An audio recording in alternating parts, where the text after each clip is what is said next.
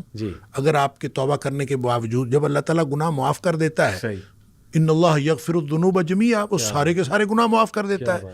اور پھر یہ فرما دیا نبی پاک صلی اللہ علیہ وسلم نے, التائب من الذنب کمن لا ذنب لہ, توبہ کرنے والا گناہ سے توبہ کرنے والا ایسا ہے جیسے اس نے گناہ کیا ہی نہیں. تو پھر گلٹ کیسا؟ تو یہ گلٹ والی بات بھی ان لوگوں کو ہم کہہ سکتے ہیں جن کے دلوں میں ایمان کا معاملہ ہوتا ہے. یا پھر یہ ہو سکتا ہے جیسے نبی کریم صلی اللہ علیہ وسلم نے وحشی کو کہا سامنے نہ آیا کر, اس کا یہ مطلب ہرگز نہیں کہ وحشی کا گناہ معاف نہیں ہے. وحشی کا گناہ معاف ہوا, وحشی ایک مخلص مسلمان ہوئے اور وہ اللہ کے رسول صلی اللہ علیہ وسلم کے صحابہ کرام کی جماعت میں شامل ہوئے, پاکیزہ جماعت میں شامل ہوئے اور گناہ معاف ہوا. یہ تو ایک الگ بات تھی کہ نبی پاک صلی اللہ علیہ وسلم کو وہ واقعہ یاد آ جاتا تھا تو اس لیے آپ نے کہا کہ آپ میرے سامنے نہ آؤ. تو اس کا مطلب یہ ہرگز نہیں ہے کہ معافی نہیں ہے, معافی بھی ہوئی اور وہ پھر اللہ تعالیٰ نے ان سے وہ کام بھی لیے اور جو ہم دیکھتے ہیں. اس لیے یہ کہنا کہ کسی بھی معاملے میں گلٹ باقی رہ جاتا ہے, قطعاً کوئی گلٹ باقی نہیں رہتا, نہ رہنا چاہیے. جس کا گلٹ باقی رہتا ہے آپ یوں کہہ لیجئے کہ اللہ اور اس کے رسول صلی اللہ علیہ وسلم کے بتائے ہوئے نظام پر جس کو اعتماد نہیں ہے اس کا گلٹ باقی رہے گا, اور جس کو اعتماد ہے اس کا تو کوئی گلٹ باقی. میں یہی آپ سے پوچھنا تھا شیخ کہ پھر ایک تو پازیٹیو گلٹ اس طرح ہم کہہ سکتے ہیں کہ چلو اس کو ایک ریگریٹ بار بار توبہ کرنے پہ مجبور کر رہا ہے اور وہ مزید اچھے اعمال میں بڑھ رہا ہے. بار بار توبہ کرنا تو بہت اچھا ہے, یہ تو مومن کی زندگی کا منہج ہے. ایگزیکٹلی. اور کچھ ریگریٹ شیخ کچھ لوگوں کو نا سیدھا بھی کر دیتے ہیں, یعنی ان کے ساتھ رہتا ہے وہ ریگریٹ اور وہ بار بار ریگریٹ ہونے نا پھر نیک عمل کرنے پہ بھی مجبور کرتا ہے. دیکھیں ریگریٹ جو ہے نا یہ توبہ کے عمل کا حصہ ہے. صحیح. وہ جو ابھی میں عرض کر رہا تھا اور آپ نے بھی بتایا, رب انی ظلمت نفسی, میں نے اللہ اپنی جان پر ظلم کیا, یہ ریگریٹ ہے نا. ریگریٹ بالکل. ربنا ظلمنا انفسنا, اللہ ہم نے اپنی جانوں پر ظلم کیا ہے. تو یہ, اور پھر رب انی اذنبت ذنبا, اللہ مجھ سے گناہ ہوا ہے, یہ ریگریٹ ہے. اعتراف بھی ہے اور ریگریٹ بھی ہے کہ مجھ سے گناہ ہوا ہے, اور اس سے جب انسان اپنے گناہ سے معافی مانگتا ہے تو پھر اللہ تعالیٰ اس کو معاف کر دیتا ہے. بے شک. تو ہم یہ کہہ سکتے ہیں کہ جو نیگیٹو والا گلٹ ایک حاوی ہوا ہے آپ پہ کہ وہ جائے نہیں رہا, تو یہ بھی میرے خیال پھر اللہ کی اس پہ نہیں شک کرنا ہے. یہ آپ یوں کہہ لیں جی یہ ایمان میں کمزوری کی علامت. بالکل. ایمان جس کا پاک ہے, صاف ہے, جس شخص کو یہ ریگریٹ نہیں جا رہا اس کو بار بار اللہ کی طرف دھیان دینا چاہیے, اللہ تعالیٰ پر اعتماد کرنا چاہیے. اللہ ربی لا اشرک بہ شیئا, یہ بار بار کہنا چاہیے اور توجہ کر کے معنی کے اوپر بار بار یہ کہنا چاہیے. انشاءاللہ میں آپ سے پوچھنے والا تھا کہ یہ ایک فیئر حاوی ہے, اس پہ خوف حاوی ہو چکا, اور شیطان بھی پھر بار بار اسے ظاہر ہے وہ پنچ کرتا ہے. بخشنے والا جب اللہ ہے. بدو ایک آیا تھا نا, اس نے آ کے نبی پاک صلی اللہ علیہ وسلم سے پوچھا حساب کس نے لینا قیامت والے دن. اللہ اکبر. نبی کریم صلی اللہ علیہ وسلم فرمایا اللہ نے. وہ خوش ہوتا ہوا اچھلتا ہوا چلا گیا. اس نے کہا اگر اللہ نے حساب لینا تو پھر میں تو بخشا گیا. تو دیکھیں گمان چیک کریں. یہ تو ایمان ہے. اللہ نے جب حساب لینا ہے تو اللہ تعالیٰ تو مجھے معاف کر دے گا. تو جو ایمان کی یہ کیفیت ہوگی تو انشاءاللہ کوئی مسئلہ نہیں. میں آپ سے شیخ یہ پوچھنا چاہتا ہوں, کوئی ایسی دعا بتا دیں اس فیئر کو اوور کم کرنے کی. جیسے آپ نے ایک تو یہ اللہ اللہ ربی لا اشرک بہ شیئا, اور کچھ ایسے کلمات پتہ لگ جائیں جو دعا کریں تو ایک تقویت ملے. تو استغفار جو ہے نا صحیح بہت بڑی چیز ہے. استغفار کے بہت سارے کلمات حدیث کے اندر آئے. صحیح. ایک ہے استغفار رب اغفر لی وتب علی انک انت التواب الغفور, بہت شاندار استغفار ہے. قرآن مجید میں نہیں, یہ حدیث میں رب اغفر لی وتب علی انک انت التواب الغفور. ایک استغفر اللہ الذی لا الہ الا هو الحی القیوم واتوب الیہ. بالکل صحیح. یہ والا جو ہے نا استغفر اللہ الذی لا الہ الا هو الحی القیوم واتوب الیہ, اندازہ کیجئے کہ حدیث میں قرآن میں آتا ہے کہ جو شخص میدان جنگ سے فرار ہو نا اس پر اللہ کا غضب نازل ہوتا ہے. صحیح. یعنی میدان جنگ سے, میدان جہاد سے جو شخص فرار ہو اس پر اللہ کا غضب نازل ہو. اس قدر اس نے بڑا جرم کیا.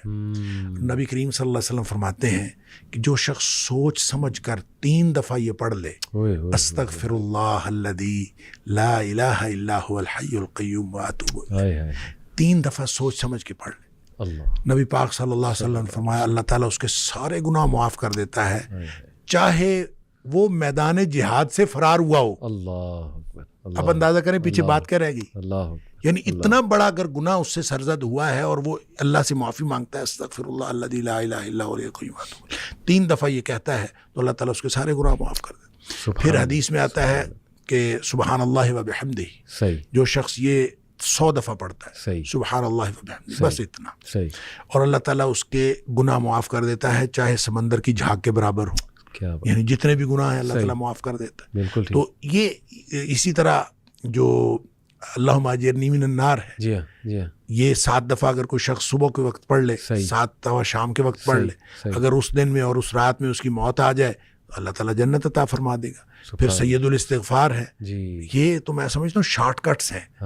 تو سید الاستغفار 1 دفعہ پڑھ لے اللہم انت ربی لا الہ الا انت خلقتنی وانا عبدک وانا, تو یہ 7 دفعہ, یہ 1 دفعہ پڑھ لے, دن کے کسی ایک حصے میں پڑھ لے, اس دن فوت ہو گیا تو انشاءاللہ جنت میں چلا جائے گا. رات کے کسی ایک حصے میں 1 دفعہ پڑھ لے تو اس رات فوت ہو گیا تو جنت میں چلا جائے گا. تو گویا صبح و شام کے یہ اذکار میں یہ تو شارٹ کٹس ہیں کہ اگر انسان یہ پڑھ لے تو انشاءاللہ وہ جنت میں جائے گا. باقی جو انسان کو یہ خیالات آتے ہیں نا, سائیکولوجیکلی انسان کو ریگریٹ ختم نہیں ہوتا یا گلٹ ختم نہیں ہوتا, یا آپ کہہ لیجئے کہ اس کے وسوسے ختم نہیں ہوتے, تو اس کے لیے ایک علاج نبی کریم صلی اللہ علیہ وسلم نے بتایا, وہ ہے لا حول ولا قوت الا باللہ. بس اتنا. صحیح.